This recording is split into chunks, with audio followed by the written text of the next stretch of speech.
Growing Pains had the catchy theme song, the dad with the silky smooth voice, a teen heartthrob, and of course, it had Boner. It was one of America's top shows, top 10 for 3 years, and then it started to fall apart. Now, many people blame a teen idol who found God and launched the backstage crusades against pretty much everyone. And oh yeah, I've got all that coming up. There were some really hard feelings that lasted over a decade.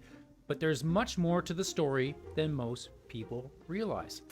This is the story of Growing Pains and what really destroyed it. But first, give this video a like if you had Seaver fever back in the 80s and subscribe for more retro TV deep dives.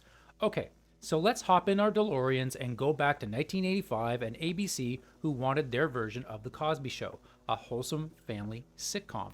Creator Neil Marlins had a simple pitch: a psychiatrist dad who works from home so his wife can return to her journalism career. He sold the concept to ABC and he got the green light. Casting was a slam dunk in hindsight, but at the time there were some risks. Alan Thicke had just crashed and burned spectacularly trying to compete with Johnny Carson in Late Night. His show, Thick of the Night, lasted just one season and became a public embarrassment. He thought his career was over. But the producers needed a unique persona, a relatable, charming, and slightly goofy dad. That's Alan Thicke to a T. Joanna Kearns came in to play Maggie Seaver, the working mom. She and Thicke had instant chemistry. Both were recently divorced single parents and they became close friends off screen.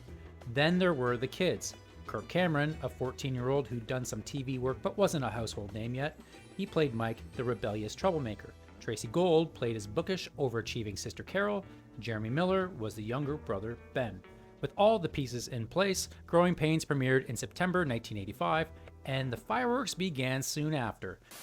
ABC forced out Marlins and most of the original writing staff halfway through season 1 over creative differences. The network wanted to retool the show, make it broader, more commercial, less focused on the parents, and more on the kids. Basically, they wanted Kirk Cameron front and center. Don't feel too bad for Marlins though. He and his wife Carol Black went on to create The Wonder Years, which ran for 6 seasons.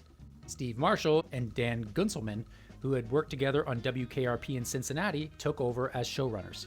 The change, well, it worked. By the end of season 1, the show had found its footing. It tied for 17th in the ratings, and more importantly, Kirk Cameron was becoming a phenomenon.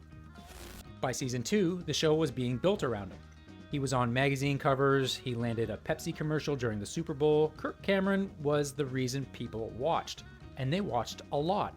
It was in the top 10 by the end of season 2, finishing 8th. And by the end of season 3 in 1988, the show ranked number 5 in the Nielsen ratings. Kirk Cameron was everywhere. Alan Thicke had his comeback. The machine was working perfectly. But while all the good stuff was happening, something else happened that would change the dynamic of the show for good. Some could say, excuse the pun, fundamentally. Kirk Cameron did something many a young man has done. He chased a girl. And in the process, he found God. Cameron was 17 years old. A girl he liked on set invited him to church. He went because of her, not because of God. At the time, you see, he called himself a staunch atheist, but he sat in the back row and the pastor preached about sin and judgment, and something clicked. He went home and sat in his car thinking. He later described that moment: "If I died right now, I wouldn't be going to heaven."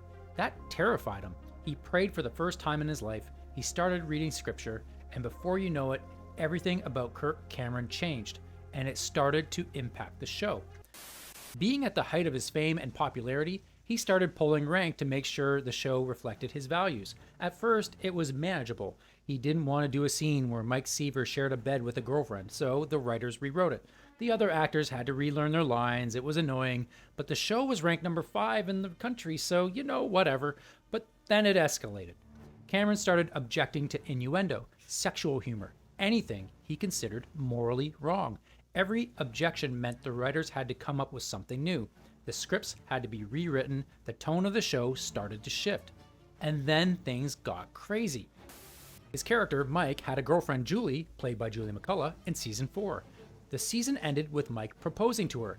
They were supposed to get married in season 5, but when season 5 started filming, McCullough showed up to set and was handed a completely different script, one where her character left Mike at the altar. In other words, you're fired. The reason? Kirk Cameron had discovered she posed for Playboy before being cast on the show. According to reports, he told the producers they were promoting pornography by hiring her. Now, the producers claimed it was a creative choice, that Mike being married was a dead end for his character, but McCullough and the cast have always believed it was Kirk's ultimatum that got her fired. Cameron himself has denied it. Then, in that same season, they brought in a new love interest, Kate, played by Chelsea Noble, who Kirk also knew from his sister's show Full House. And what do you know, they end up falling in love and getting married in real life. I mean, it's hard not to feel like there's some divine intervention there, but if the real life wedding was divine, the cast didn't know because Kirk didn't invite any of them. His co-star, Tracy Gold, later said she wouldn't have gone anyway because she didn't think Cameron wanted them there. And you can see where she's coming from. I mean, at this point, he was calling out people left and right for being immoral. Around the same time, during the 6th season, Kirk Cameron called Louis Ehrlich, the president of ABC Entertainment, directly. He told him the producers were pornographers.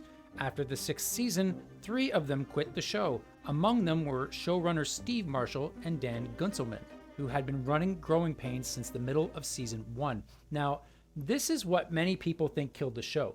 Kirk Cameron going biblical and ruining the stories and tearing the cast apart.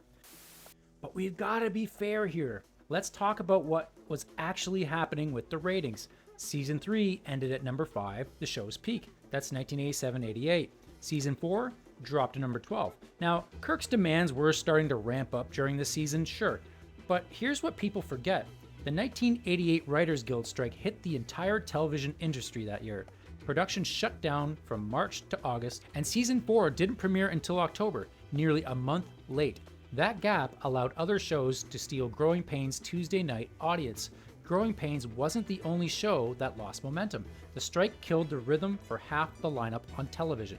By season 5, the show kept sliding, and this is when the network made a critical mistake. They moved the show from Tuesday to Wednesday. Audiences have routines. When you break those routines, they don't always follow you to the new night. By season 6, Growing Pains ranked number 27, still in the top 30, but barely. Yes, Cameron had mentally checked out. Years later, he admitted it himself. He said, "I shifted my focus from 100% on the show to 100% on my own life and left 0% on the show, and even the friendships." But by that point, audiences were kind of checking out too. In a last-ditch effort to save the show, ABC brought in a 16-year-old kid named Leonardo DiCaprio for season 7.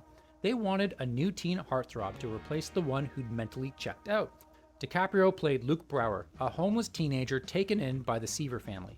He beat out 400 other actors for the part, and critics loved him, but it didn't work.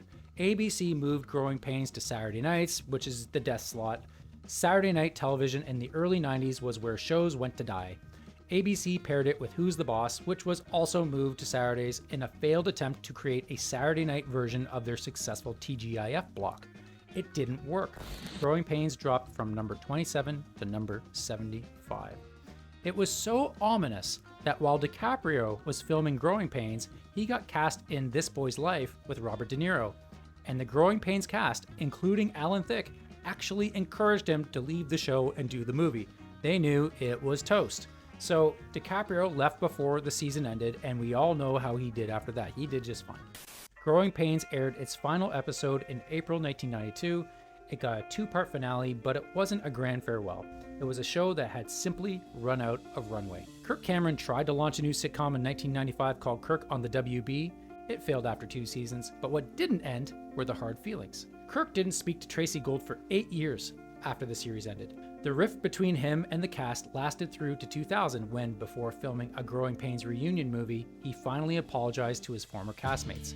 But all the mistakes made and hurt feelings aside, this wasn't all on Kirk Cameron, even though most people think it is. Really, by the time Cameron's behavior became most disruptive, the show was already in decline. The Writers Guild strike damaged it, the time slot moves weakened it, and family sitcoms don't last forever.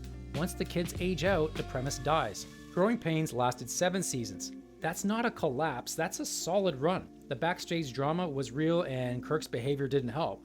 It may have accelerated the show's end, but so does moving your time slot. And really, is this show going an extra 2 to 3 seasons if Mike Seaver gets married in season 5 and there's more sexual innuendo?